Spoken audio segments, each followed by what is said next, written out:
দিল্লিতে গাড়িতে বিস্ফোরণে নিহতের সংখ্যা বেড়ে 13। ভারতের রাজধানী নয়াদিল্লি লালকেল্লা মেট্রো স্টেশনের কাছে গাড়িতে বিস্ফোরণের ঘটনায় নিহতের সংখ্যা বেড়ে 13 জন হয়েছে।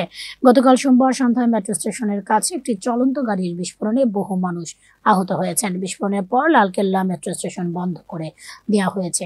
এ ঘটনার পর 3 দিনের জন্য 11 থেকে 13 নভেম্বর লালকেল্লাও বন্ধ করে দেওয়া হয়েছে। ওই 3 দিন দর্শনার্থীরা লালকেল্লা ভ্রমণে যেতে পারবে না। বিস্ফোরণের কারণ নিয়ে সরকার থেকে এখনো নিশ্চিত করে কোনো তথ্য দেওয়া হয়নি। এই ঘটনার পর দিল্লিতে উচ্চ সতর্কতা জারি করেছে পুলিশ। আজ মঙ্গলবার কেন্দ্রীয় স্বরাষ্ট্রমন্ত্রী অমিত শাহ উচ্চ পর্যায়ের বৈঠক ডেকেছেন।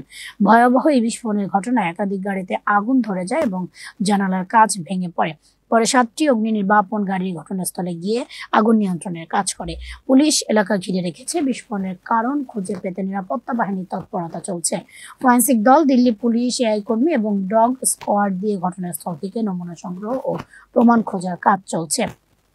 বেআইনি কর্মকাণ্ড প্রতিরোধ আইনের ইউএপিএ আওতায় একটি মামলা হয়েছে।